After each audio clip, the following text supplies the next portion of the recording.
Lecture 12 involves a discussion on complement. We're going to review and define complement. We're going to discuss the pathways that are involved in activating complement.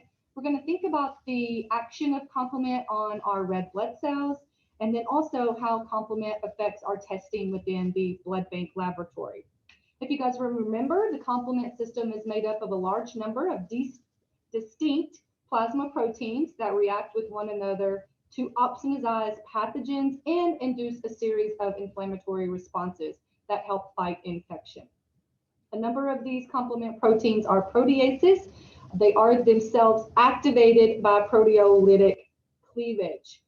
These enzymes are often called zymogens. So if any of you guys do research on the complement cascade, you might hear these proteins referred to as zymogens.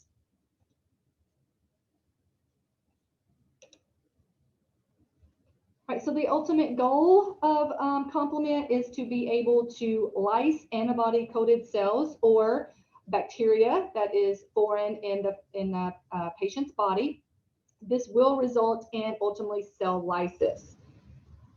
Complement is also involved in mediating opsonization, so it plays a very strong role in the process of phagocytosis, as well as regulating inflammation and chemotaxis, again, further aiding in the process of phagocytosis. All right, so I mentioned that these proteins are proteolytic enzymes, very similar to your coagulation cascade. The proteins involved in the complement cascade, once they exist in your plasma in their inactive forms, once activated, then they will act on the subsequent proteins within the cascade as well. And these proteins are produced in the liver. So there's three different pathways. The classical pathway, which is your antigen antibody mediated pathway, and the primary pathway that blood bank is concerned with. And you also have your alternative pathway and your lectin pathway. So I've included this graph here that kind of further delineates all three of the pathways. And again, notice it is that classical pathway that we are concentrating on in blood bank because it is that antigen antibody complex mediated that will activate the C1 molecule, which ultimately forms your C3 convertase, which then cleaves the C5, and then C5b will join with C6, C7, C8, and C9 to form your membrane attack complex, which ultimately leads to cell lysis. So we're going to look at this pathway in depth just here shortly. But here's your three pathways, again, classical, MB, lectin, and alternative pathway. It is important to note that all three of these pathways are involved in initiating that C3 convertase. So all three pathways will conjoin and follow the same path once C3 convertase is initiated. It is just how these pathways are initiated that differs. All right, so just a couple notes about complement before we get into our classical pathway. Complement is always involved immediately, and so that will result in intravascular hemolysis. And an example of this would be if ABO incompatible blood was transfused to your patient. That would result in those IgM antibodies activating complement and ultimately causing intravascular hemolysis. So those red cells are being destroyed within the vessel, and then that hemoglobin is being released, and you will have hemoglobinuria.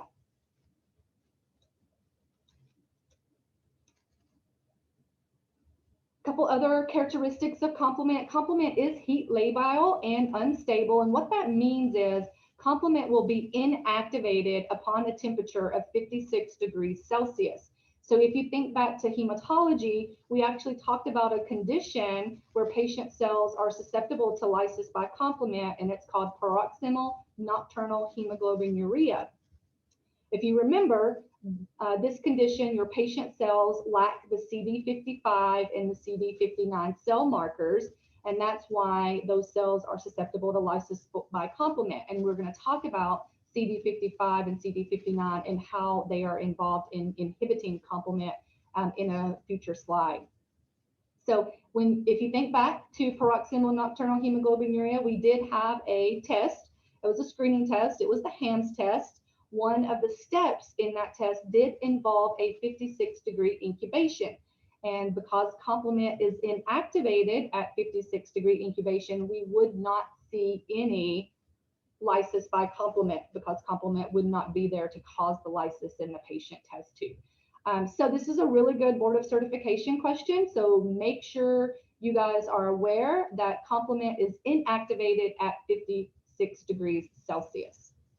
Another note about complement: activation of complement does require calcium and magnesium. So while our preferred sample for DAT testing is the EBTA, and the reason for this is because we do not want calcium to initiate the complement cascade in vitro. For the DAT, we're trying to detect complement that is already coating the cells. That would be your DAT. However, when we are trying to measure the amount of complement, we need to make sure that we use fresh serum when we're measuring the amount of complement present.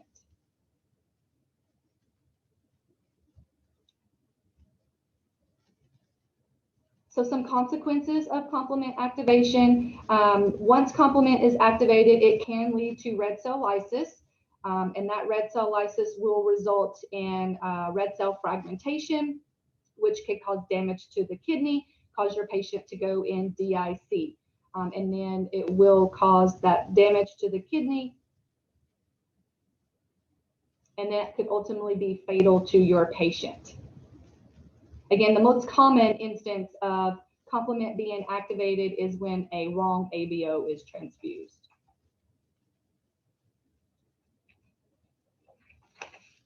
All right, so let's take an in-depth look at our complement cascade, the classical pathway. And this is, remember, antigen antibody mediated. So we will see this after binding of a IgM or IgG antibody to the corresponding antigen. Now, again, while we do have some IgG antibodies that are capable of activating complement, this is most commonly associated with IgM antibodies. All right. So once we have our antigen antibody complex has occurred,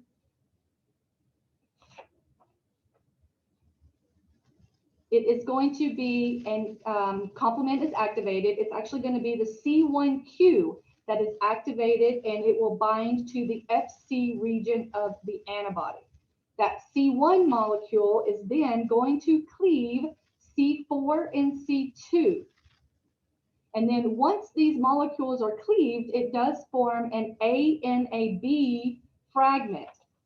The A fragments are smaller and often involved in inflammatory responses. The B is the larger fragment and is what is found on the cell membrane. So once C4 and C2 is cleaved, C4b and C2b are going to combine to form C3 convertase. C3 convertase is then going to act on C5 and cleave C5 into C5a and C5b. C5b is then going to bind to C6, and C6 is going to bind to C7, and C7 will then bind to C8, which will bind to C9. It is your C5b, C6, C7, C8, and C9 that forms your membrane attack complex. And the reason for that is C7 is able to insert into the lipid bilayer of the cell, and C9 is able to affect the passage of liquids in the cell membrane. So more water is allowed to cross that membrane, therefore the cell will eventually lyse. It is your A molecules that are involved in immune responses. So you actually have your C4a, C3a, C5a that will be involved in the process of chemotaxis. They're going to attract neutrophils and monocytes to the site of infection or inflammation. This is very similar to cytokine function. So they're attracting other cells. They're also referred to as anaphylactoxins, meaning that they will invoke smooth muscle contraction and they will increase vascular permeability. This increases the fluid in the tissues and increases movement of antigen-presenting cells to the lymph nodes, therefore increases the role of complement and adaptive immunity that we have previously talked about.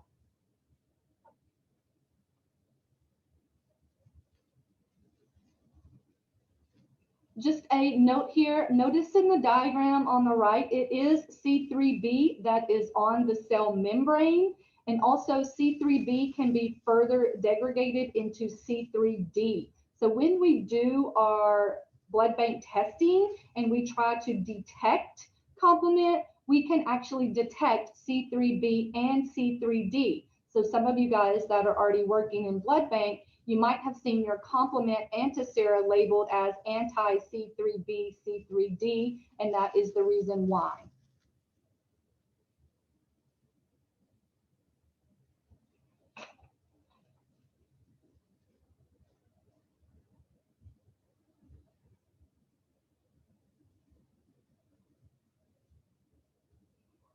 Also note, remember I mentioned the classical pathway is antigen antibody mediated. It takes one molecule of IgM to bind complement because the IgM molecule again is so large in size and has so many binding sites.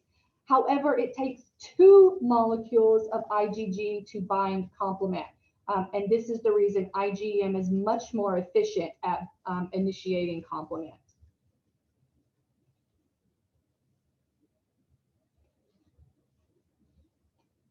The other two pathways, you have your lectin pathway and your alternative pathway. Again, they are more involved when there is a bacteria introduced into your patient body. And so for blood bank, we really are only concerned with the classic pathway.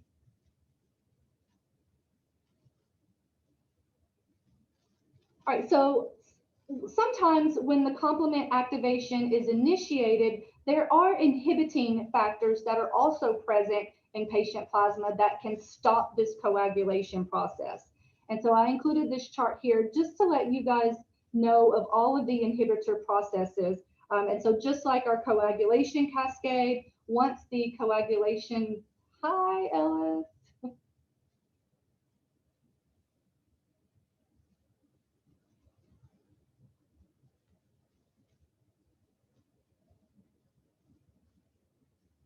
Once the coagulation cascade is initiated, also there are inhibitors present to stop the complement cascade as well. So just a couple that I wanted to point out.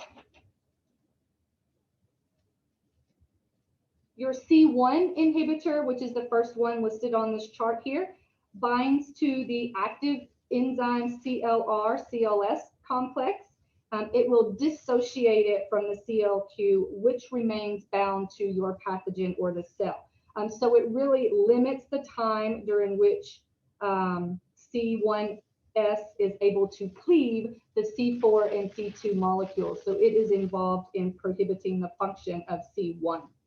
And then you also have factor I, which is a serine protease that cleaves C3 and B and C3-4.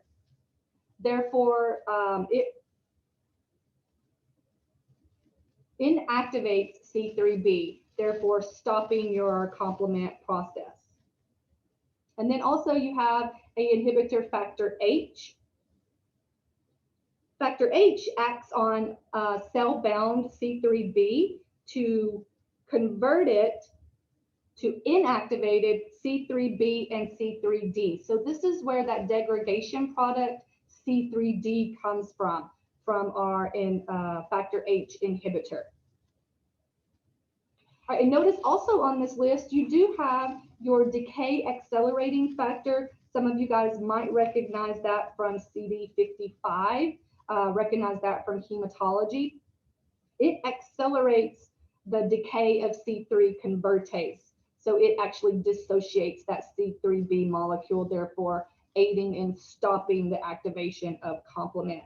And then you have CD59, which inhibits the binding of C9 to your C5b, 6, 7, and 8 complex. So it prohibits the formation of that membrane attack complex. So this is why in paroxysmal nocturnal hemoglobinuria, those patients that lack the CD55 and CD59, this is why their cells are susceptible to lysis by complement.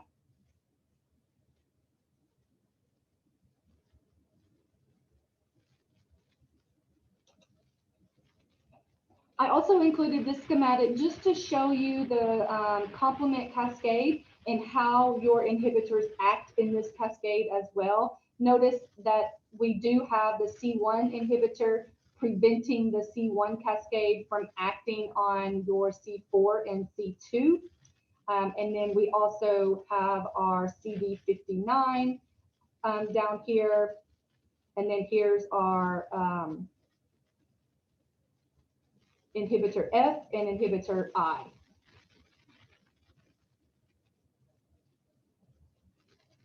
Ultimately, all these inhibitors try to prevent the complement cascade from further initiating.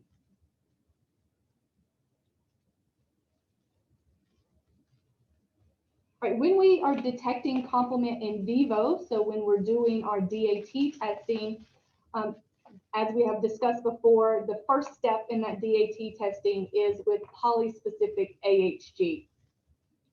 When we have a positive reaction with our polyspecific AHG, that does indicate that in vivo activation of complement has occurred and that an antigen antibody reaction has occurred as well.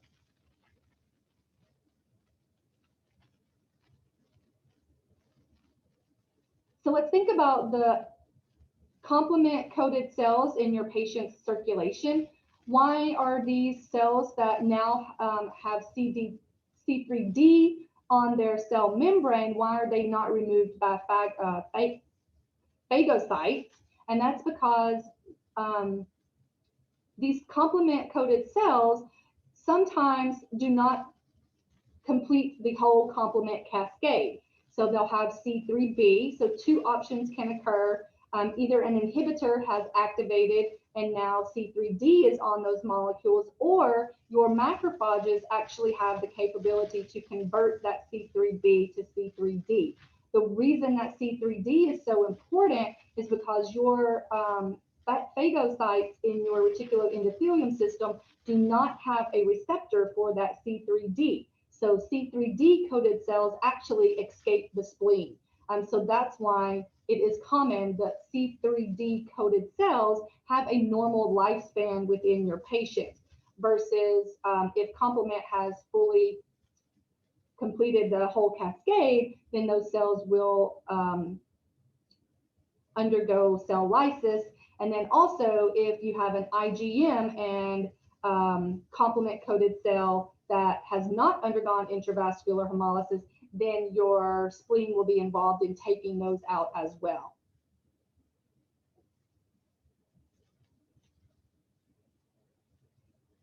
Likewise, your reticuloendothelial system macrophages do not have receptor sites for IgM antibodies. So red blood cells that are coated with only IgM are not removed unless complement is fixed. The specialized macrophages in your spleen do have receptor sites for C3b. So it is C3b that can bind to those specialized macrophages and result in extravascular hemolysis. So I have mentioned this before, in blood bank, those IgM antibodies that bind complement, we can detect those when we do our IAT if polyspecific AHG is used. And what that would look like is, notice if you have an IgM antibody that's reacting on screening cell 1 and 2 and 3, we expect to have a reaction at initial spin. However, because it is an IgM antibody, the 37-degree incubation will dissipate that antigen antibody complex, and those reactions will become negative. However, if we are using polyspecific AHG for our IAT, then the polyspecific reagent, which contains anti-IgG and anti-C3b, C3d, it is that anti-C3b, C3d component that will react with IgM-coated cells.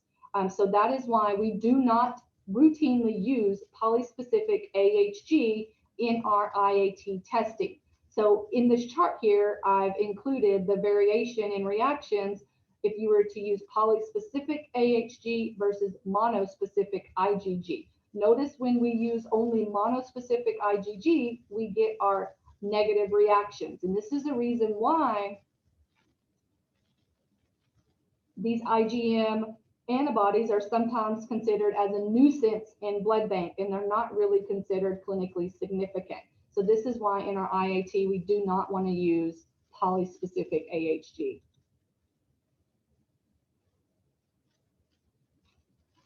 Just remember the reason we don't want to use polyspecific, we don't want to detect those IgM where complement has been activated.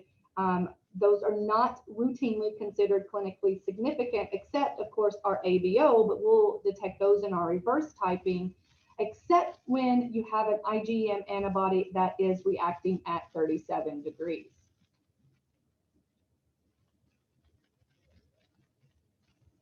To have an IgM antibody that reacts at 37 degrees is very rare. Most of our 37-degree reacting antibodies are of IgG classification.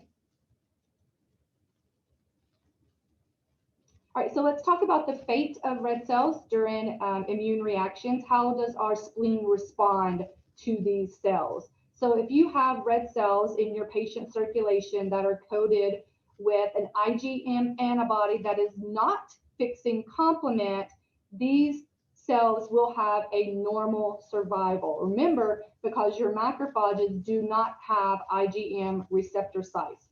So these red cells will have a normal lifespan of 120 days. Cells coated with a non-complement fixing IgG have decreased survival. So the spleen, macrophages within the spleen are able to recognize those IgG antibodies.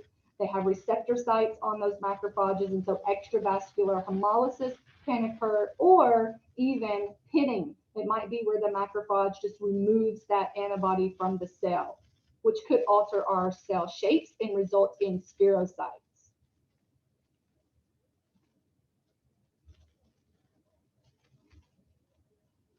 And so then if you have cells coated with C3b only, the macrophages are able to convert that C3b to C3d. Therefore, the cells might be sequestered for longer than normal, but then they are released into circulation again because the macrophages do not have a receptor site for that C3b molecule.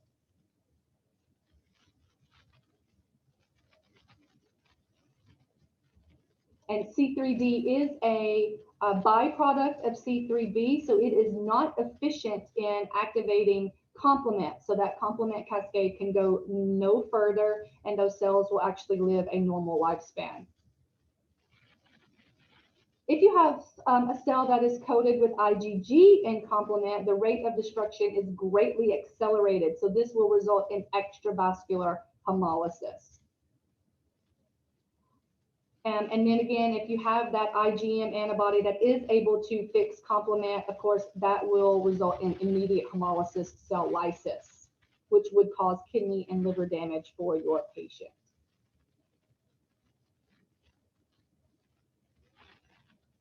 All right, so let's think about our blood bank testing. In blood bank, we are able to detect complement. We do have a commercial manufactured antisera. It is anti-C3b, or you might see it as anti-C3b, C3d. When we are doing our IAT, we are detecting antibodies that attach to antigen in vitro. So we're really taking patient plasma and identifying non-ABO unexpected antibodies. So we will use monospecific IgG in the IAT. However, previously in this course, we talked about the DAT testing, how the first step involves polyspecific AHG, which contains both anti-IgG and anti-C3b, C3d. So your DAT, again, is a two-step process. We'll first begin with that polyspecific. If we have agglutination in the polyspecific test, we don't know if it's because of complement or an IgG antibody. So then the next step is to separate those out with our monospecific reagent. So you actually have two separate reagents. We'll test patient cells with anti-IgG and patient cells with anti-complement and see which one results in agglutination, and that lets us know what is coding patient cells. Is it an IgG antibody or is it complement?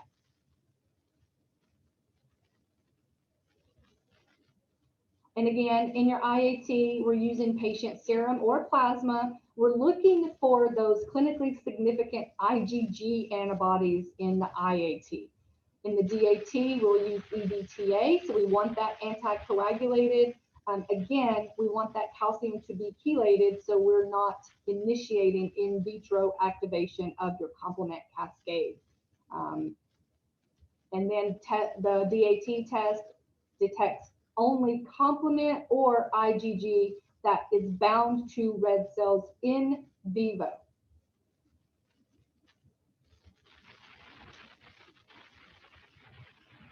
So what's the clinical significance of detecting complement? Complement, like we mentioned, are composed of proteins. So you will see an increased level of complement in inflammatory states. Complement is considered an acute phase reactant. However, you will see decreased complement in malnutrition, severe liver disease. Remember, most of these complement proteins are produced in the liver. So if you do have liver disease, you'll see decreased complement activity. And then also if you have kidney disease or any type of nephrotic syndrome. And the reason we will typically see decreased complement in this is either due to decreased production or a condition that results in increased loss. There are some quantitative tests that we can measure the levels of C3 and C4. And it is thought that even though lupus is associated with an inflammatory condition, when it is associated with nephritis, you will have decreased levels of complement. And some research articles that I have found link this to hereditary loss of inhibitory proteins. So those factors I, factor H, and then the C1 inhibitor. If you're lacking in those, then your complement cascade can continue and it is not naturally stopped. It is possible to also have a gain of function in your activators of the complement system as well.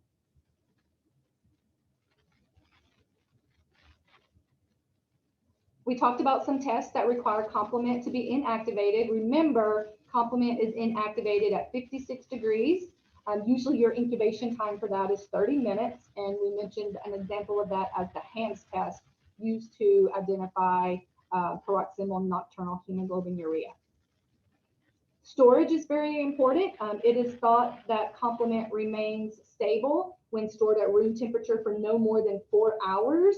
If testing is going to be delayed, then it is preferable to remove the serum from the cells and store at -70 to -80 degrees Celsius. We can quantitatively measure C3 and C4 by nephelometry, and there's also a functional assay to measure the total hemolytic complement, and that is just your overall functional activity of complement. And this just involves IgG-coated sheep erythrocytes, which are lysed in serum and diluted in a buffer containing calcium and magnesium. Remember, calcium and magnesium are needed in order for the complement cascade to continue. All right, so in this lecture, we talked about complement. We talked about the classical pathway being the major pathway concerned for blood bank because it is activated complement from an antigen-antibody complex that has occurred. Red cell survival may be diminished if IgM and complement are attached to the cell, if IgG and complement are attached to the cell. That could result in intravascular or extravascular hemolysis. And then this plays into which reagents we use for the IAT and the DAT. Remember, in that IAT, we're detecting unexpected non-ABO IgG antibodies, and in the DAT, we're looking to see if complement is coding patient cells or an IgG antibody is coding patient cells in vivo.